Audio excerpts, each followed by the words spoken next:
उस्मान भाई का मामला कुछ और है, जी जी जी क्योंकि इनके जो वालिद मोहतरम थे जी वो ऐसे कॉन्फिडेंस वाले, और ऐसे मैंने उनका एक इंटरव्यू सुना तो मैं हिल गया। डॉक्टर अनवर सज्जाद साहब मरहूम ने उस वक्त उनका इंटरव्यू किया था जब वो बिल्कुल पतले से थे, डॉक्टर साहब बिल्कुल छोटे से लड़के, जी जी वो इंटरव्यू किया हुआ है।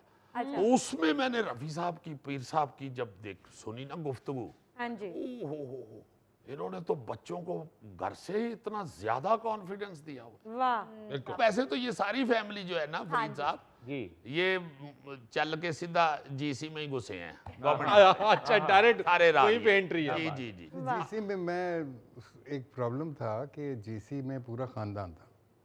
परदादा से शुरू हुआ। हाँ जी हाँ जी। ओ परदादा ग्रेजुएटेड 1868 1868 में मेरा परदादा गया। 1868 में। वाह, मैं उसके 100 साल बाद उसी कॉलेज में दाखिल एक हुआ। सदी के वाह एक सदी के बाद 1967 बीच में मेरा अब्बा उधर गया, मेरा दादा उधर गया, बैरिस्टर पीर ताजुद्दीन।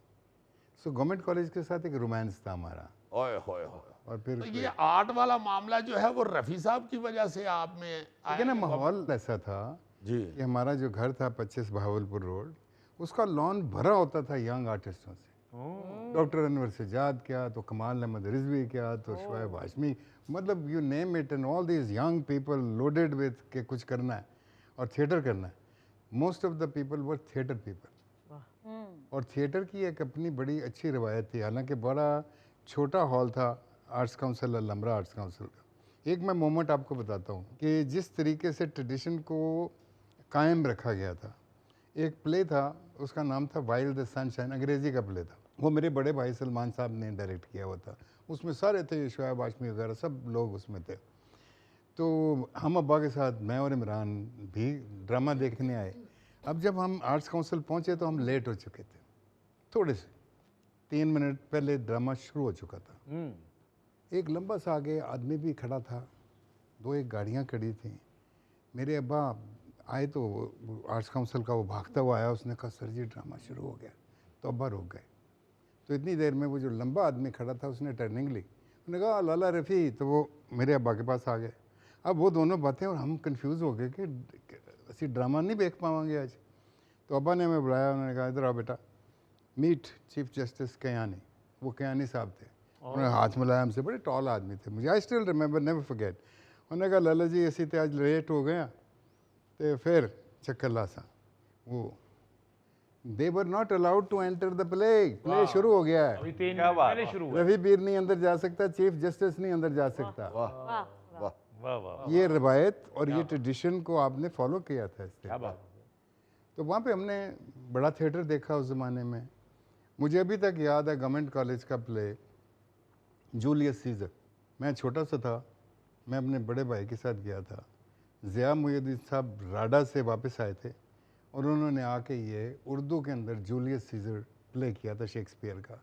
मुझे अभी तक याद है, कैलिफोर्निया बेगम खुर्शीद शायद, ब्रूटस जो थे वो नईम ताहिर साहब थे, कैसियस का रोल जो प्लानर है वो ज़िया मुहिउद्दीन साहब ने किया था, और सलमान भाई मार्क एंटनी थे उसमें।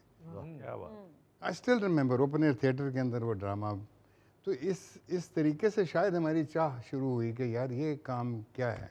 लेकिन पहले तो चकाचौंध थी कि उन रोशनियों में खूबसूरत लोग खड़े हुए हैं, कॉस्ट्यूम्स पहने हुए हैं, यू नो। ख्वाब ख्वाब। कैसा समा होगा। ओ हो ओह माय गॉड। अब फिर अब्बा की मैं हमेशा, मैं बता के थक गया हूँ, लेकिन मैं हमेशा चाहता हूँ कि लोग इस डेफिनेशन ऑफ थिएटर को सुने जो पीर साहब की डेफिनेशन थी, जिसको हम फॉलो करने की कोशिश करते रहे लेकिन पूरे तरीके से नहीं कर पाए। वो कहते हैं ख़ास तौर पे थिएटर ड्रामे के बारे में, जी वो कहते हैं ड्रामा शेर और मौसीकियत से लबरेज आवाज़ में नाचते हुए गाते हुए अफराद की ख्याल अफरोज़ हरकत के सैले रवां का नाम है, जिसके मुशाहिदे से वजदान इंसानी में सरखुशी के अबदी चिराग जल उठे। क्या बात क्या बात। इतनी बड़ी डेफिनेशन जो है ये हमने अपनी आंखों से देखी बाहर, यहाँ पे नहीं देखी। क्या बात है। बाहर का थिएटर जब हमने जाके देखा, फ्रांस में, जर्मनी में, इंग्लैंड में, तो आंखें खुली की खुली रह गई कि यार ये अच्छा, ये पॉसिबिलिटी भी हो सकती है, ये जब हमने फेस्टिवल इसीलिए शुरू किए थे कि हमारे लोग इन चीज़ों को देखें, उनको समझ में आए कि क्या क्या पॉसिबिलिटी है। अच्छा, मैंने ये भी कहीं पढ़ा हुआ है कि वो जो बर्लिन थिएटर कंपनी थी कोई, उनके पास उनकी कंपनी में कोई इंडियन आर्टिस्ट नहीं था, तो हाँ, फिर पीर साहब को पीर साहब तो गए थे पॉलिटिकल ऑरेटरी, यानी कि पॉलिटिकल स्पीचां करने वास्ते उन्होंने क्या जरा अपनी स्पीच पॉलिश करा लें।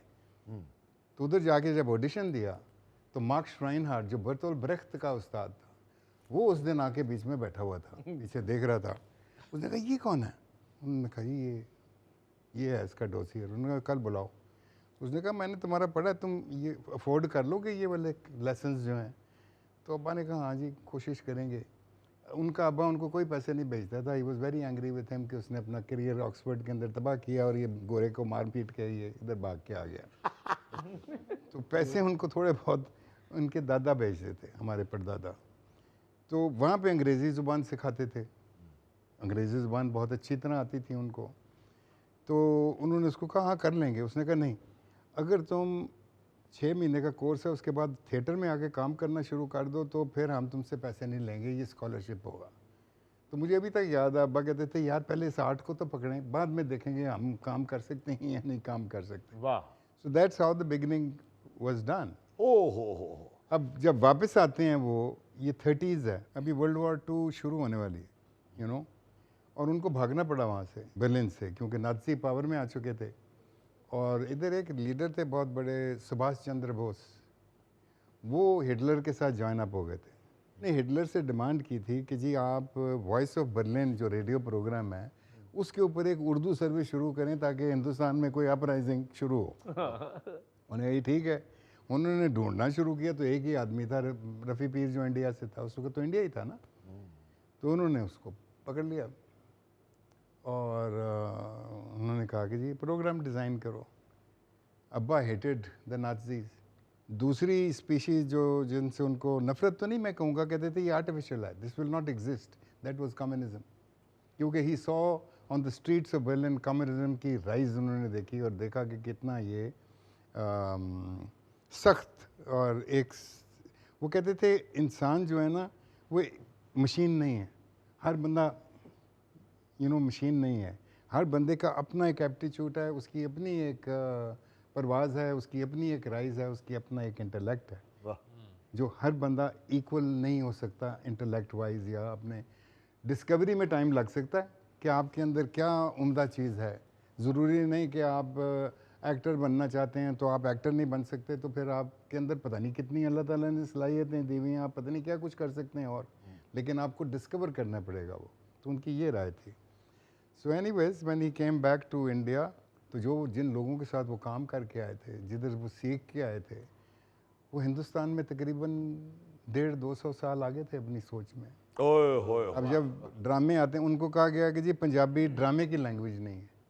हाँ, पंजाबी में बोलियाँ, पंजाबी के अंदर वो रवायतें, दास्तानें, ये हो सकता है, हीर रांझा हो सकता है, लेकिन ये ड्रामे की लैंग्वेज नहीं है। तो उसके ऊपर अखियाँ लिखा। और ये आपको पता है कि ये पीर साहब का जिस तरह बता रहे हैं अभी, जो थिएटर की डेफिनेशन जी हाँ जी, बताइए। जिस शकील उर्दू में बताई है उन्होंने, जी इससे कहीं ज्यादा अच्छी पंजाबी लिखते थे। वाह वाह। पंजाबी उनकी इतनी सही ठेठ पंजाबी जो अब कहीं भी नहीं बोली जाती। मतलब मेरा भी चूंकि फैमिली का एक पंजाबी से है एक ताल्लुक, डॉक्टर फ़कीर, मोहम्मद फ़कीर बाबा पंजाबी की हाँ जी, वजह से। माशाल्लाह। जी जी मैंने बाखुदा डॉक्टर फ़कीर साहब के लेवल की पंजाबी सिर्फ रफ़ी पीर साहब की लिखी हुई देखी। वाह वाह।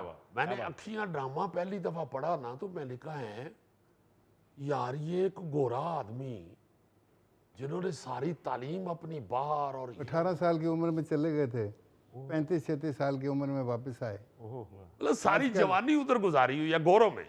आजकल 3 साल गुजार के बच्चा बाहर से आता है, उसकी जुबान चेंज हो चुकी होती है, अपनी जुबान भूल गया होता है। ओ, इतनी खूबसूरत पंजाबी और इतनी ठेठ पंजाबी लिखी हुई जो अब वाकई वो अब ये चढ़दे पंजाब की तरफ भी वैसी पंजाबी नहीं बोली जाती, वाह। बहुत ही ठेठ पंजाबी। अच्छा, अखियां तो रफ़ी पीर साहब का एक पंजाबी का बहुत बड़ा शाहकार ड्रामा है ना जी। जी जी इसके अलावा उर्दू में भी उन्होंने ऐसा ऐसा शाहकार लिखा हुआ है, ओ हो, मौत से मुलाकात, क्या बात। क्या खूबसूरत ड्रामा। फिर सन्नाटा, अच्छा। जी, फिर राजो न्याज, हाँ। फिर मारे आस्तीन, वाह फिर नवाब साहब किबला, क्या बात है। एक से बढ़ के एक। क्या बात, रफी पीर थिएटर का तो पूरी दुनिया में नाम है सर। जी हाँ। Very few people knew that he was fluent speaking Pashto, because उनकी माँ पश्तून थी। मेरी दादी तो पश्तून थी, साउथ वजीरिस्तान से थी मेरी दादी। अच्छा, इतना सारा इंग्लिश और ये और वो, और आप नहीं, घर में एजुकेशन की वजह से ना, क्योंकि परदादे से एजुकेशन शुरू हो गई। मैं वही अर्ज करना फिर चाह रहा हूँ। अपना उनका अब्बा जो है, हमारा दादा जो है, जब वो पढ़ के आया वापस इंग्लैंड से, तो वो एक गोरी के साथ शादी करके लाया।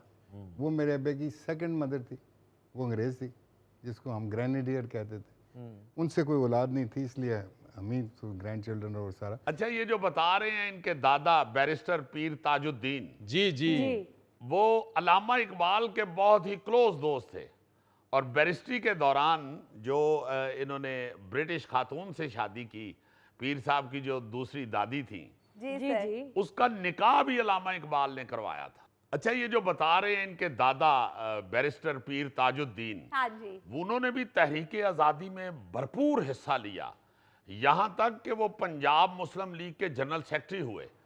और ये भी यहाँ पे बताता चलूं कि इनके जो दादा थे बैरिस्टर ताजुद्दीन, मुस्लिम लीग का आइन भी उन्होंने लिखा था। वाह। अच्छा जी। नाज़रीन, खूबसूरत और मीठी मीठी बातों का ये सिलसिला जारी रहेगा, लेकिन पहले लेते हैं एक छोटी सी ब्रेक। पुट जो है वो आलू गोश्त में डाले, इतना ज्यादा, और मछलियाँ जो है, मछलियाँ ओए, हाय हाय।